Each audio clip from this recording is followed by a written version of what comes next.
At the T-minus 3-minute mark, tape recorders on board the spacecraft were turned on. These recorders record both voice and data. We have ignition on each one required. The engine's now building up to 7.7 million pounds of thrust. We have a launch commit and we have a liftoff. Moving back. The Saturn V lifting off with power. This is WOMM-LP operating out of Burlington, Vermont, 105.9 The Radiator. Good evening, it's The Rocket Shop. I'm your host, Tom Proxer, and with me tonight is Toussaint Negritude. Hello. Hey. How's it going this evening? It is going great. Thanks so much for having me. Looking so forward to being here. Yeah, I've been reading your bio, and I think we've probably got quite a lot to talk about. It sounds like you've had quite an illustrious, long, and interesting life. Yes, and I'll be 64 this summer, so I'm proving, I'm still alive. Thriving, I would say. Trying to. But yeah, whenever I have a chance to talk to like a 21-year-old or an 18-year-old aspiring artist, I'm sure the parents hate me because I'm like, kid, let me tell you, like do it. Do it. Don't get a job. Forget school. Yeah. You don't need it. Yeah, do it full time. Yeah. I'm living proof. Yeah, no, I can imagine a few parents have been cringing overhearing those conversations. Yeah. Well, we like kicking it off with a song. Now you're a poet, so kicking off with a poem. You take it away, whatever it is you're going to be playing. Great, thank you. Okay, I'm going to start with a poem called Cosmographies in Bloom. And I'll be playing the alto clarinet along with it.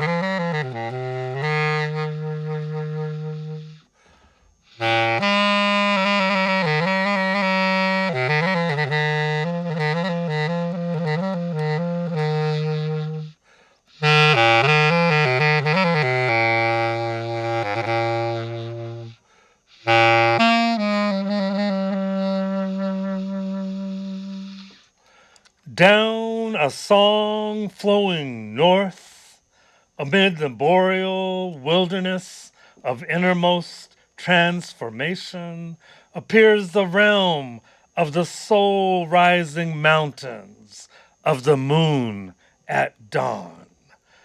Obliged by the gods down a song of stars and coniferous splendor, greens the calling of reaches higher than our shadows can modernly conceive. Down a song flowing north, rises the dawnland of illuminations, welcoming the innermost of elevations to passages of expansions duly received. Behold, such noble means of galactic introspection. Behold each peak surrounding each surrounding peak upon peak upon peak. Behold each bewitching reach. Behold this ascension of irrepressible peace. Behold your emancipation from all dominions otherwise, for here is where your unconquerable wilderness glistens in the liberty your passion calls home. Welcoming all illuminations to the dawnland incandescence of innermost reclamations, unshackling the sages from the ages, long now blazing and found. Down this song flowing north, amid the boreal chicories, lining the cosmos from the astral floor, appears the realm of the soul rising mountains of the moon at dawn, obliged by the gods of blossoming cosmographies. Behold this land your passion calls home.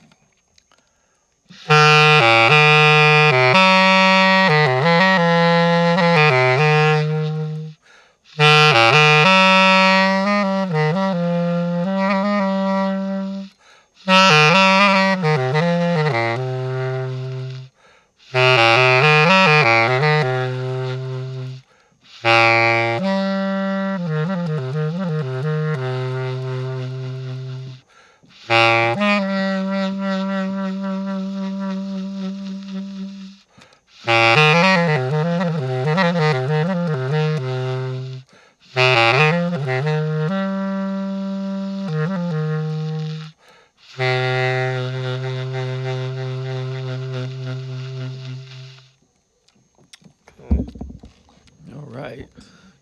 Toussaint saying Negritude there with cosmography in bloom. So Toussaint, tell us a little bit about that poem. I mean, I feel like I got a few vibes. You painted a picture while Yes. obviously you were reciting it, but I guess in your own words, tell us a little bit about that poem. It's definitely inspired by the land here, the mountains, the Northeast Kingdom where I live. I'm really inspired by mountains. I really love the mountains. And so you live up in the Northeast Kingdom, so obviously a fair few of them up there. J Peak, I think's one that I think's a favourite up there. Mount Snow as well is around those ways. Burke Mountain, that's one of the big ones. Yeah, and J Peak. And the great thing about the kingdom is that there are a bunch of like unnamed mountains, or it's such a wilderness up there.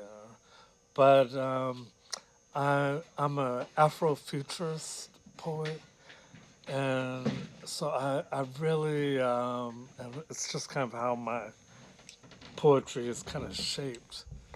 But I need to scoot up closer. For the uninitiated, could you tell us what an Afrofuturist is? It's yeah, sure. It's it's interesting. The definition is evolving, but it's it has the name Afrofuturist, but it really goes beyond the Afro part, and it's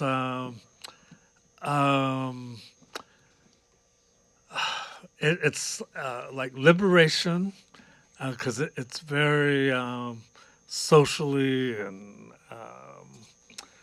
it's an interesting mix of like art and liberation from like from oppression, and liberating yourself through your own imagination and through your own like visioning, and kind of like the practice of manifestation, of manifesting things into being, visioning, and I think a classic example of Afrofuturism is Martin Luther King's speech of one day my four little girls, the practice of envisioning your way out of a hellish situation. I see. And you said that the term, the definition is evolving. Was there a point where you didn't consider yourself an Afrofuturist, and because that term has now evolved, you're like, well, actually, I fit into that category? or is this something that your understanding of who you are has evolved as this terminology has evolved as well? You phrased it perfectly. Yeah, I've always I've always been an Afrofuturist, and I didn't really learn the term till I don't know, maybe like 10 years ago. But I've always in my poetry world, in my creative world when I'm writing, I step out of present tense, past tense, future, and it becomes so kind of trans-dimensional that and it's just the way I've always seen things, where someone from 100 years ago can converse with someone of today or tomorrow, and just really kind of getting rid of a boundary of time and place, and then class and all of that. We were speaking a little bit before we came on air, and you said you kind of a worst nightmare for parents when talking to a aspiring 19-year-old musician. And is it the fact that because you are a futurist, have you manifested yourself this ability to basically do what you love? And obviously when talking to those 19-year-olds, you're telling them to do the same thing. Yes. Has this been something as a small kid that you've kind of envisioned for yourself, and it's kind of come about because of this kind of mindset? Yes, absolutely. And I mean, honestly, as I look back throughout my entire life, I can see that yes, I've definitely been like manifesting the whole way. And I really don't, I say manifesting, but I think it's definitely, powers much greater than me. But I moved to Vermont in 2009, so I've been here I think like 14 years now, and it's really been since I've been in Vermont that it's really kind of like hit the gas as far as really like living my life. Being growing up in San Francisco, living most of my adult life in San Francisco, it's always been an extremely expensive city. So a day job was always mandatory. It's funny, when I moved to New England, I met people who had like 5 jobs and all these like multiple jobs. I don't remember anyone doing that in San Francisco, but whatever job you had to work, 1,000 hours a week. So that was always kind of a bummer because it put my creativity on a back shelf. Working 40 hours a week or more, and moving to Vermont, I've been able to not have to be so stuck on a day job. But as things have gotten more expensive, I have a full-time job now.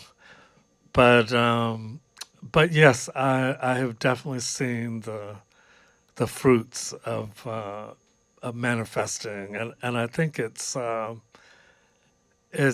really, and this is what I would tell a 19-year-old, and it sounds so cliche, but because I can remember people telling me this when I was 19, like, just pursue your passion, just do it. And I would turn to them and say, my landlord doesn't take passion, he takes cash. And but now I get it, and so yeah, I think it's definitely possible. As you said, you moved to Vermont, 13, 14 years ago. Grew up in San Francisco, but there's been many places in between that that you've also lived. Philadelphia, Maine, I would imagine, based on one of your professions. And and Haiti as well, which as you were speaking before air, you lived there for like 3 years. Yeah. So could you give us the cliff notes of kind of where you've been, and what have you kind of picked up along in each place? Thank you. I appreciate the question. Well, Haiti, so I was 19 when I moved to Haiti. I had never lived outside the country. I was 19. I was as naive as possible.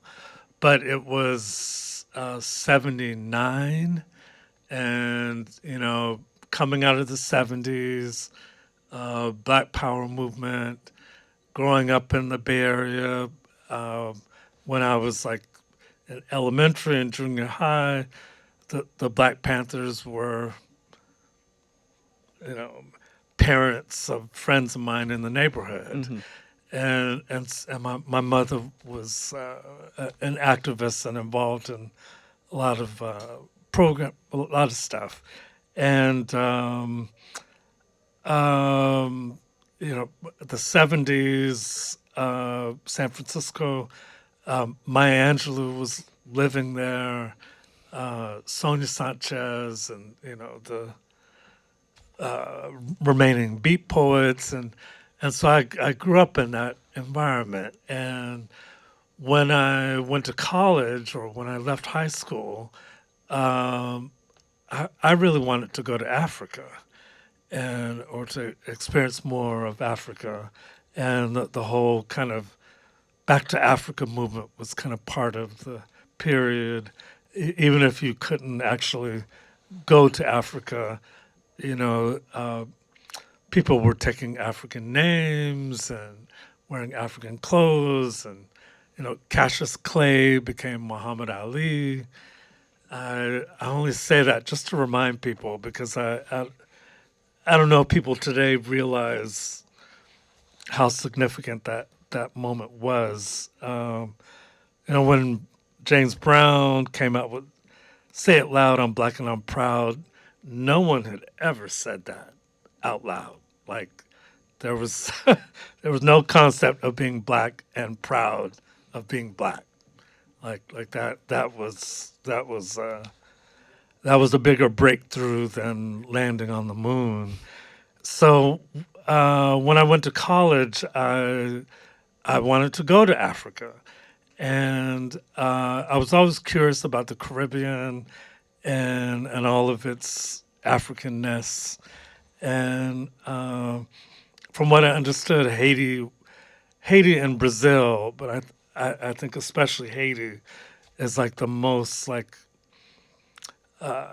it's the most African place in the Western Hemisphere. And in the voodoo there's a special language that's used in the voodoo ceremonies that among modern day Haitians, it's just thought of as a secret language that only the Hungon, who's like the voodoo priest, just no one really knows what the words mean. It's just like some secret language.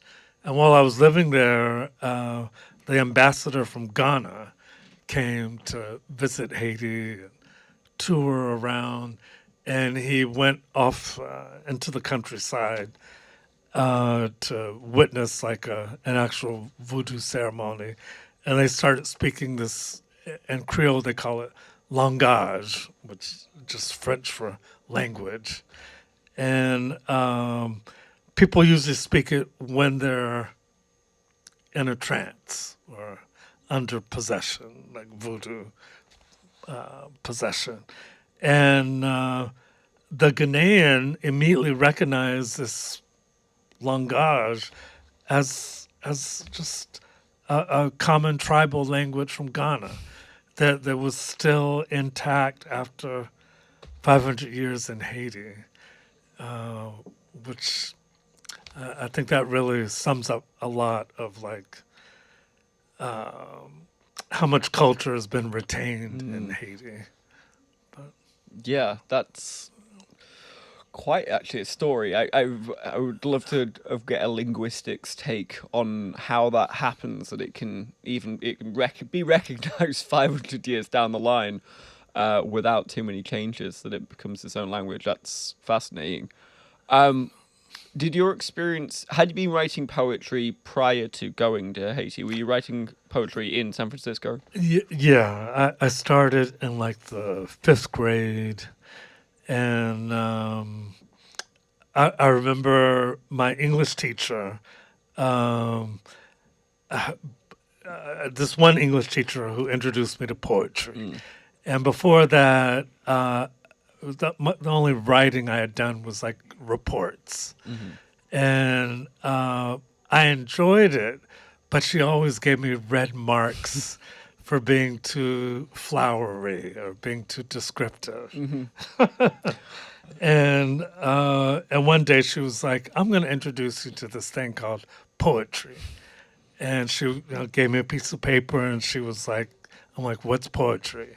She was like, "You can say whatever you want, however you want.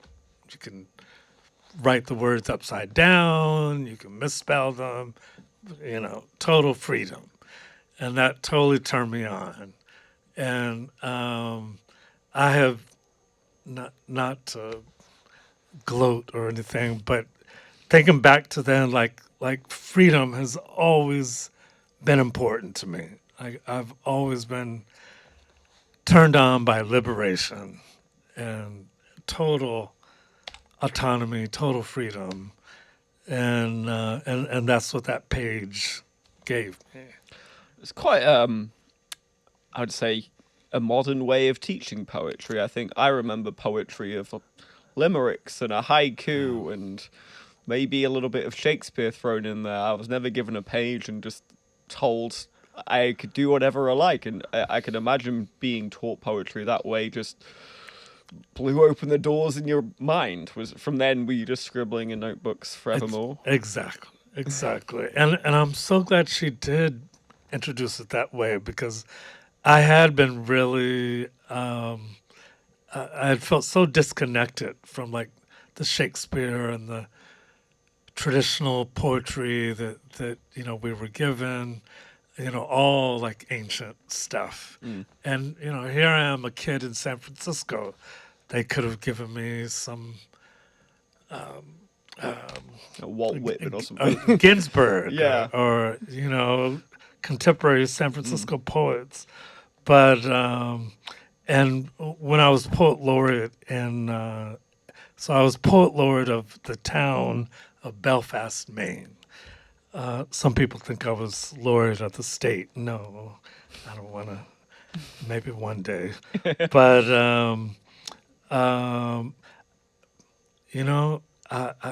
I'll debut this here. But I am currently preparing to campaign, because apparently you have to actually campaign to be the next Vermont poet laureate. That's great. That's fantastic. What an exclusive. Yeah. So there's exclusive. Yeah, it's going to be an interesting experience.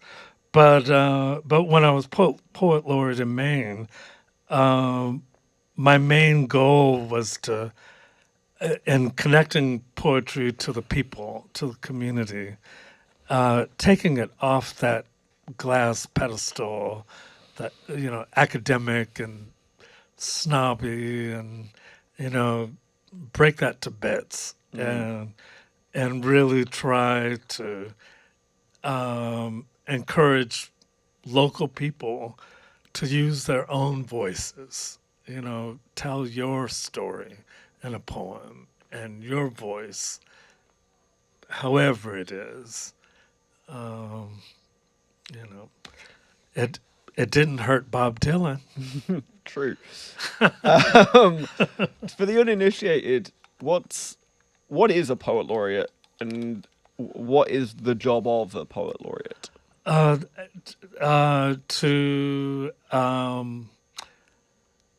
To share poetry, to encourage poets. I really lean more on that part of encouraging all the poets of your community, making poetry more accessible, um, not just literally, but content wise. Um, I'm definitely a huge proponent of um, poetry that's inclusive Mm. of all voices, all you know people of society. So yeah, that's basically it. It's not a paid position, but you're just like an ambassador for poetry.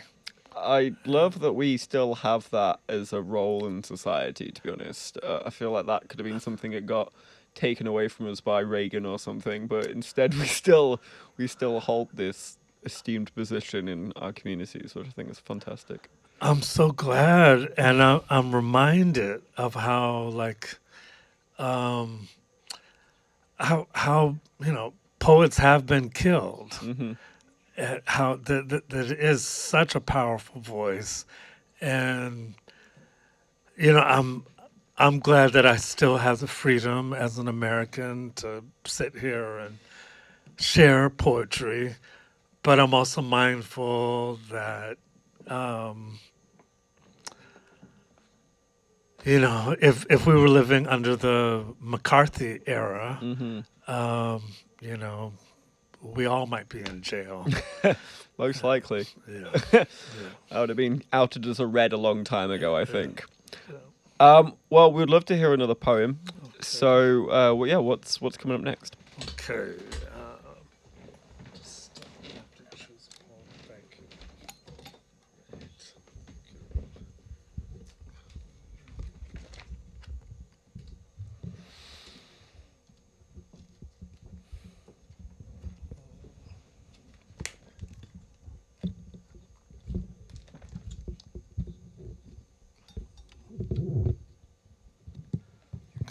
Okay, thank you. Okay, this next poem is called In Pots Big as Human Dignity. This is definitely a time shifting Afrofuturist poem.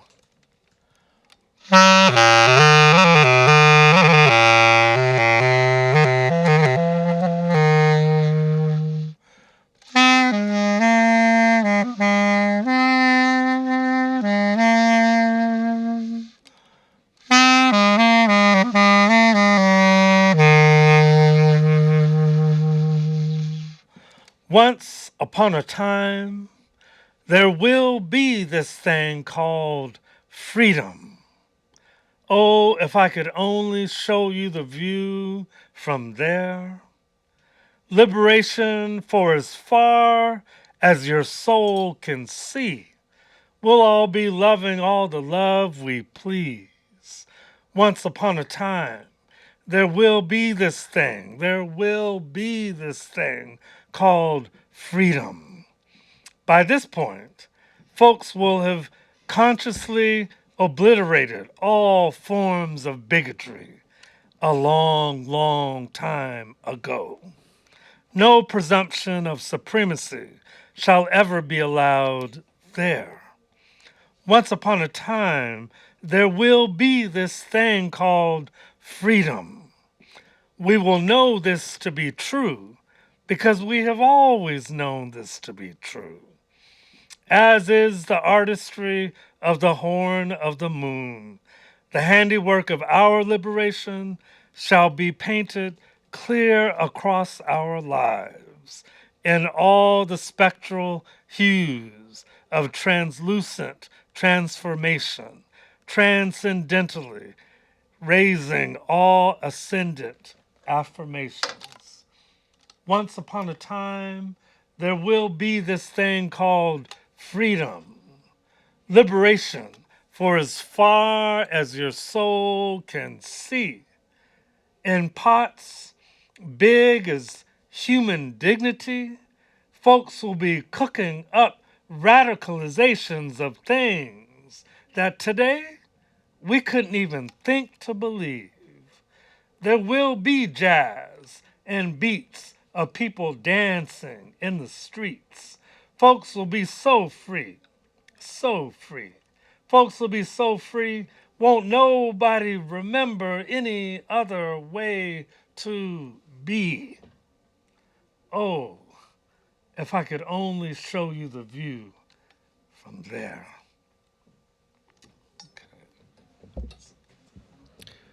In pots as big as human dignity, thereby Toussaint say negritude. I didn't know quite what you meant when you said about the tenses, and I think that's such a great poem that showcases that. I think the phrase "once upon a time there will be" will stay indelibly in my head from now on. Yes. Is this a theme that runs through a lot of your poetry? This kind of present, past, future tense Yes, combined. absolutely. Yeah, yeah. It just makes sense to me. It's the older I get, it's becoming more of a reality. I'm not crazy, but it's becoming more of a reality than the one we know. Yeah. I feel like your poetry is kind of scattered, or it seems to me from the two poems I've heard so far, scattered with this kind of metaphysics theme. There's definitely space and cosmology goes into this, as well as freedom. How do those two interact for you? Why do those two things appear on the same page?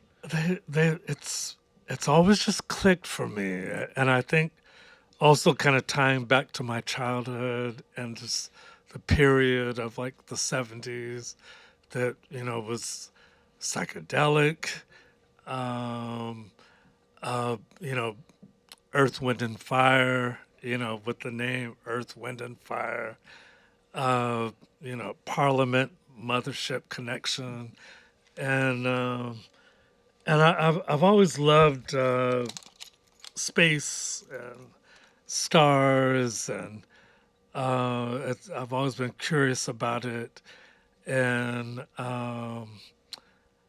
so yeah, it's just something that's always kind of connected for me.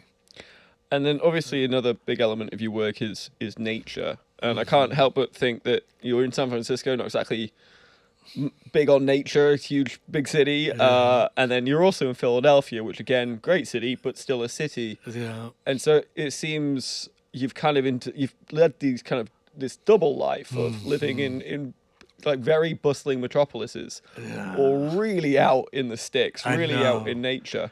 It cracks me up, just looking at myself sometimes, like when I'm like splitting wood all winter, and even what did I know about splitting wood in San Francisco?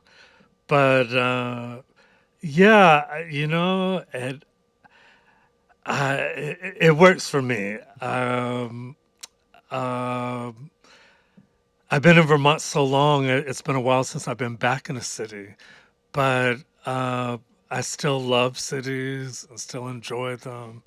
Um, as much as I've adapted to Vermont, I still carry a lot of city in me, and there's a lot that I appreciate about cities so much. I think culturally, cities can be so rich, but yeah. How does it affect your poetry from one setting or the other? I mean, obviously you've been in Vermont now for 14 years, so probably fairly used to it at this point. But did you notice when you were younger that the style of your poetry would change in one place or the other? Yes. I remember like during the 90s in San Francisco, um, I didn't start playing the clarinet till I was 30, like right after my 30th birthday, which was really like old to take on an instrument. And I didn't have any confidence or faith in it. I was very happy at that point of being a music lover who doesn't play music. I was and that was totally fine with me, and I really enjoyed listening.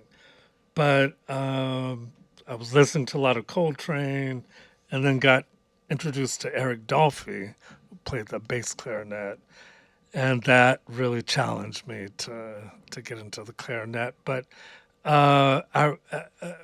as relates to my poetry, living in the city, a lot of the poetry I was writing then, it was an interesting mix of both, street imagery, street concrete, urban imagery with nature. Because as urban and gritty as San Francisco is, it's kind of unique in that it's surrounded by like Northern California. So it's surrounded by redwoods, which are instantly mystical and spiritual, and mountains, coastal mountains, and then the Sierras. And as a kid, my mother had like a weekend ritual of taking my brother and I, like, we'd take a drive somewhere to one of the state parks or somewhere, get out of the city. And I just loved it. As much as I considered myself a city person and enjoyed the city, I always loved the woods and mountains. And from San Francisco, like from some of the, it's a really hilly city, and there are a lot of hilltop parks. And from a lot of these parks, you can look across the bay and see like mountains, which is really beautiful. So I, yeah, kind of had this almost like schizophrenic like appreciation of both nature and the city. And for all the love of the city, it is chaotic, and especially as an artist, like there was, I always had to have 10 roommates because it was so expensive. Mm-hmm. So there was no concept of like a quiet space to write or work on anything. And so I found myself like, going deep into Golden Gate Park, the big park in town, or, taking the bus outside of town. I figured out how to take like multiple buses to get to the redwoods, like around Santa Cruz, and I'd spend the day in the redwoods. But yeah, so Is that what then eventually, decades later, drew you to the Northeast Kingdom? Was it? yes, It was like you were finally ready to actually settle within Yes. that nature. That's exactly it. Because my adult goal in California was to move up to the Sierras. Like, when I grow up, I'm going to live in the Sierra Mountains in a cabin, and that was my goal. And when I moved to Philly, and I was there for 3 years, and then I was ready to go back to San Francisco and maybe work towards that goal. And but then, having been on the East Coast for a few years, I really kind of got into it. I got into the seasons. I didn't really want to give that up. I love winter. I know, which is weird. I'm not a hot weathered person. That little heat wave we had last week, I was cussing by the second Oh day. no! Yeah. Seriously? Like I'm not a hot. I specifically moved to the most northern part of the state, assuming that I would like get rid of summer. But You have to move a bit further north to get completely rid of summer, but at least it's a lot shorter. exactly. But yeah, when I was in Philly, I took the train up to Vermont just to check it out, just for a weekend. and I stayed with a friend in Burlington. And as soon as the train was going, up up the Green Mountains, it reminded me so much of Northern California. And I was like, this is the perfect compromise, because at that point, rents were already at like the, 2000 a month level, which was like ridiculous. Now they're like 3000 a month. And I thought, Vermont, oh, I can get a 5-bedroom apartment for $20 a month. I wish. Exactly. That was my thought. I was like, nobody knows. Nobody knows about Vermont. Like, I had found some hidden gold mine, but that was it, and I've been here ever since. Oh, that's fantastic. My partner actually grew up in the Northeast Kingdom. Oh, So yeah, Nick Glover, okay. which I know you have some interaction with because you've also performed at Bread and Puppet, which Yeah. must have been a really interesting experience. They incorporate a lot of poetry into their performances. I love it, and I love Bread and Puppets. Is that how you were? Did you perform within one of their performances, or did you perform like as a solo artist for them, or for like a special showcase or something? Well, yeah, on my own, but I've been kind of like a long-term like guest of Bread and Puppets. I've never been an official member, but when I first moved to Vermont, I landed in St. Johnsbury, and I worked at Catamount Arts.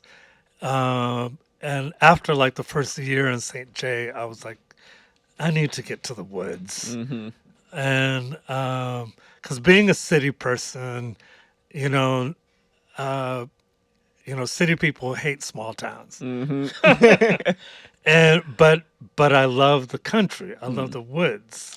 Kind of like the two extremes of, it's either Manhattan or the kingdom, Yeah.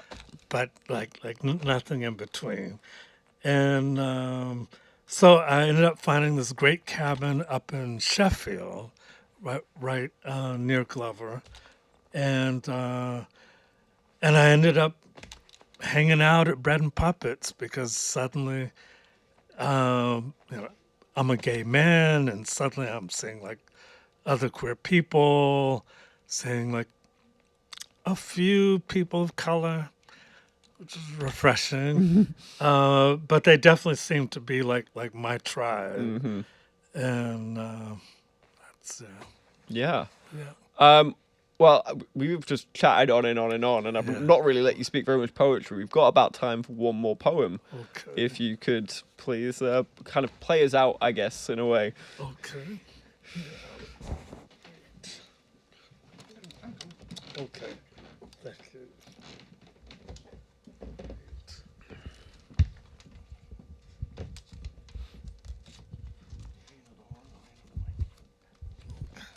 Thank you. I appreciate it.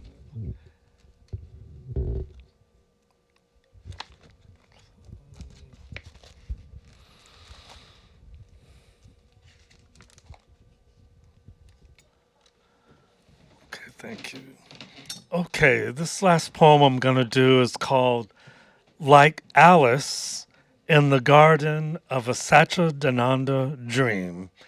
And the title is inspired by Alice Coltrane, one of my favorite artists, pianist, and jazz harpist. I definitely recommend Alice if you haven't heard her. So this is Like Alice in the Garden of a Satchidananda Dream.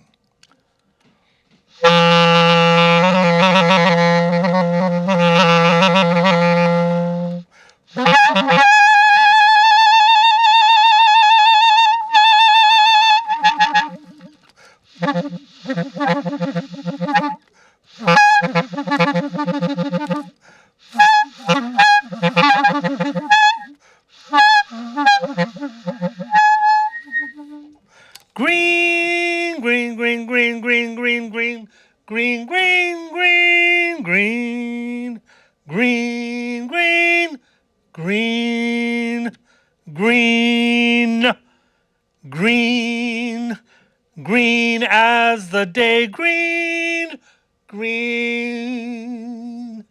green as the day before Columbus, green, green, green, green, green as the day before Columbus, like Perseids in perpetuity. Green, green as hallelujahs in bloom. Green, green, green, green, green, green, green. The orishas of our fruition shall conjure beyond known bounds of comprehension, like melodies and receptivity. Green, green, green, green, green, green, green, green, green, green, green as galaxies in profusion, profusion, like orbs of Dolphy, Dolphy in connectivity. Ours is a Dogon cosmology in defiance of all colonization, leaping, leaping, leaping skies and seeds of wizardry, leaping skies and seeds of wizardry. We are that crystalline dignity, impervious, impervious to monoscopic conclusions, shifting the consciousness, shifting the consciousness, shifting the consciousness.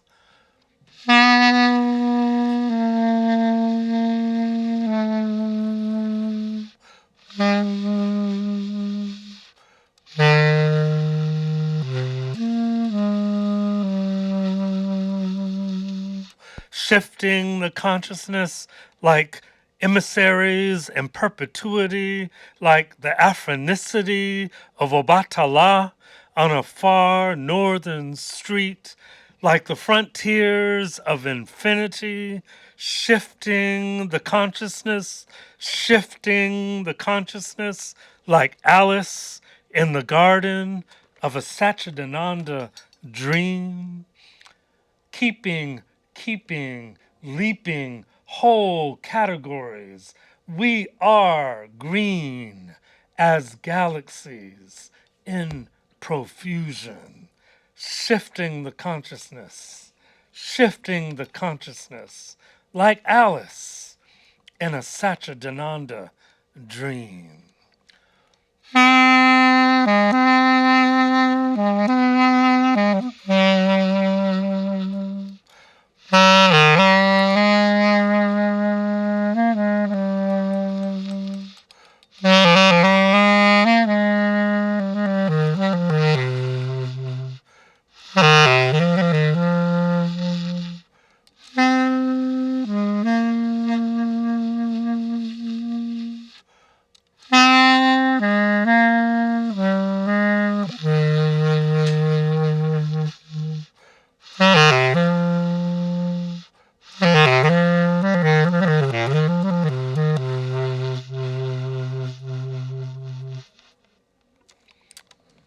All right.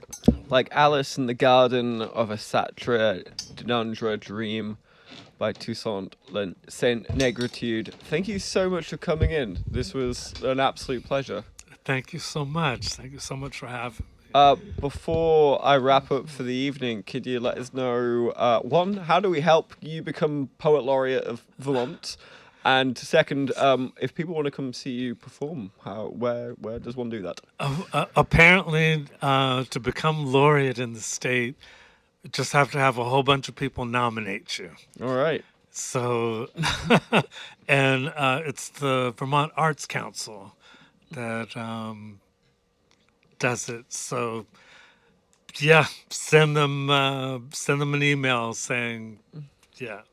it's awkward to campaign for myself. No, but I totally get it, but I'm sure everyone in here will send across a quick email. I appreciate it. And the next show I have, sorry, I don't have the date. I can email it to you, but at a venue that'll be new to me. Sounds like a great venue in Bellows Falls. It's a real listening room.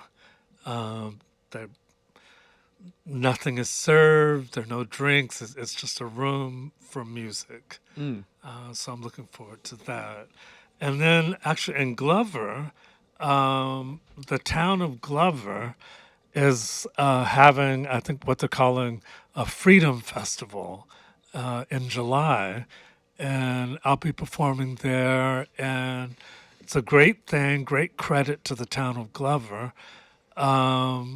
It's there's some sort of multicultural committee of Glover, and this festival is their attempt to literally bring BIPOC performance to Glover and kind of introduce the people to some culture beyond Glover, Excellent. which is good. And you also have a website, Toussaint.negritude.com, and you can find that on the Big Heavy World website. Yes. If you can't spell it, because it is quite a lot of letters.